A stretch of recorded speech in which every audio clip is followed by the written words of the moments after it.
कि हमारे देश की जो संचार व्यवस्था मीडिया है वो भी सच पे चले। मीडिया को सच्चाई पर चलना होगा, तभी कह सकते हैं हम सत्यमेव जयते।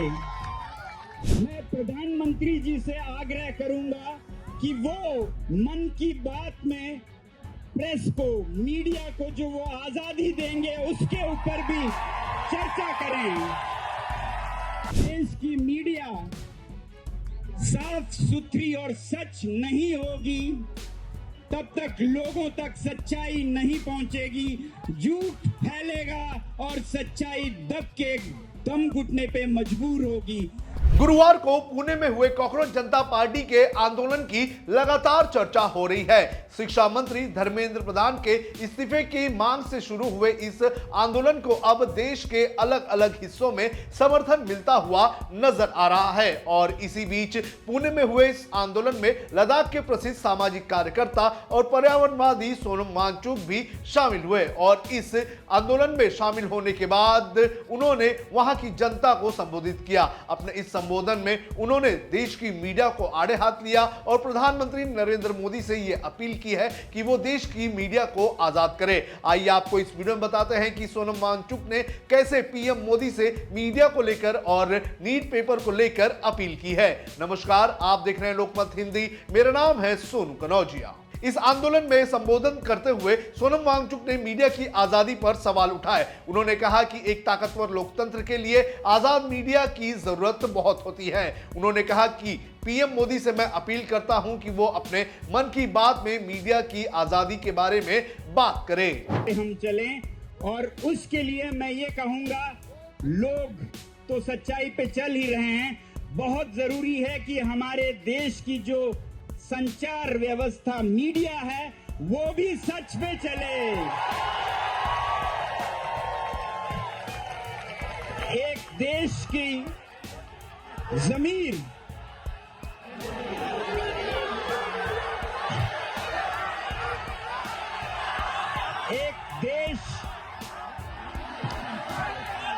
एक देश की कॉन्शियंस कीपर्स जो आत्मा की आवाज लोगों तक अभिव्यक्त करते हैं, उसे सच्चाई पर चलना होगा। मीडिया को सच्चाई पर चलना होगा, तभी कह सकते हैं हम सत्यमेव जयते।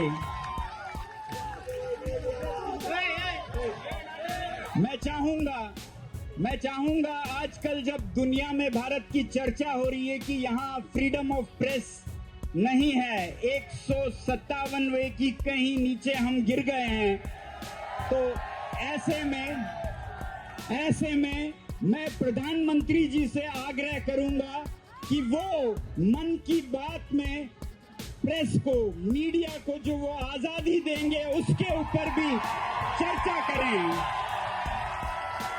क्योंकि जब तक देश की मीडिया साफ सुथरी और सच नहीं होगी तब तक लोगों तक सच्चाई नहीं पहुंचेगी।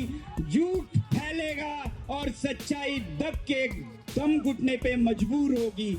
तो मैं चाहूंगा कि आने वाले भारत में अगर भारत को विश्व गुरु बनाना है, अगर भारत को विकसित भारत बनाना है, तो शुरुआत संचार माध्यमों के, मीडिया की आजादी से शुरू करें। इतना ही नहीं, सोनम वांगचुक ने युवाओं को पेपर लीक जैसे मुद्दों पर एकजुट होने की अपील भी की है। वाले की तरफ ले जाने की जरूरत है। बहुत कमियां हैं, बहुत ही परीक्षा केंद्रित है, एग्जामिनेशन सेंटर्ड। अब वो तो है ही, और उसके ऊपर अगर परीक्षा में भी धांधली हो, परीक्षा में भी घोटाला हो, तो फिर हम क्या कर रहे हैं? पहले ही समस्या थी कि शिक्षा को परीक्षा के बराबर मान लेते हैं हम, और वो जो परीक्षा इसका केंद्र बन गया है गलती से, उसमें भी अगर कमियां हो तो फिर जाएं तो कहां जाएं ये बच्चे। तो इसलिए ये बिल्कुल जरूरी है कि ये जो परीक्षाएं हैं, पैमाने हैं, मापक हैं, इनको सही किया जाए, और इसमें जो गलत है हो रहा हो तो उसकी जवाबदेही मांगी जाए, जिम्मेदारी मांगी जाए, जो कि आप सब करते हैं। बिल्कुल। अपने संबोधन के दौरान सोनम वांगचुक ने सरकारों को भी एक अहम संदेश देने का काम किया है। उन्होंने कहा कि लोकतंत्र में शांतिपूर्ण अभिव्यक्ति और जनभागीदारी को प्रोत्साहित किया जाना चाहिए। उन्होंने कहा कि अगर नागरिक किसी मुद्दे पर शांतिपूर्ण तरीके से अपनी बात रखना चाहते हैं तो उन्हें ऐसा करने की पूरी आजादी मिलनी चाहिए। वांगचुक ने आगे कहा कि संवाद और शांति किसी भी लोकतांत्रिक व्यवस्था की सबसे बड़ी ताकत होती है। वांगचुक ने साफ शब्दों में कहा कि यदि शांतिपूर्ण आंदोलनों और अभिव्यक्तियों को दबाया जाता है तो इससे समाज में गलत संदेश जाता है। उन्होंने ये भी कहा कि किसी भी लोकतंत्र की मजबूती इस बात से तय होती है कि वहां के लोगों को अपनी बात रखने की कितनी आजादी होती है। तो इस तरह से इस आंदोलन में शामिल होने के बाद सोनम वांगचुक ने न सिर्फ मीडिया को आड़े हाथ लिया बल्कि सरकार को भी घेरने का काम किया है।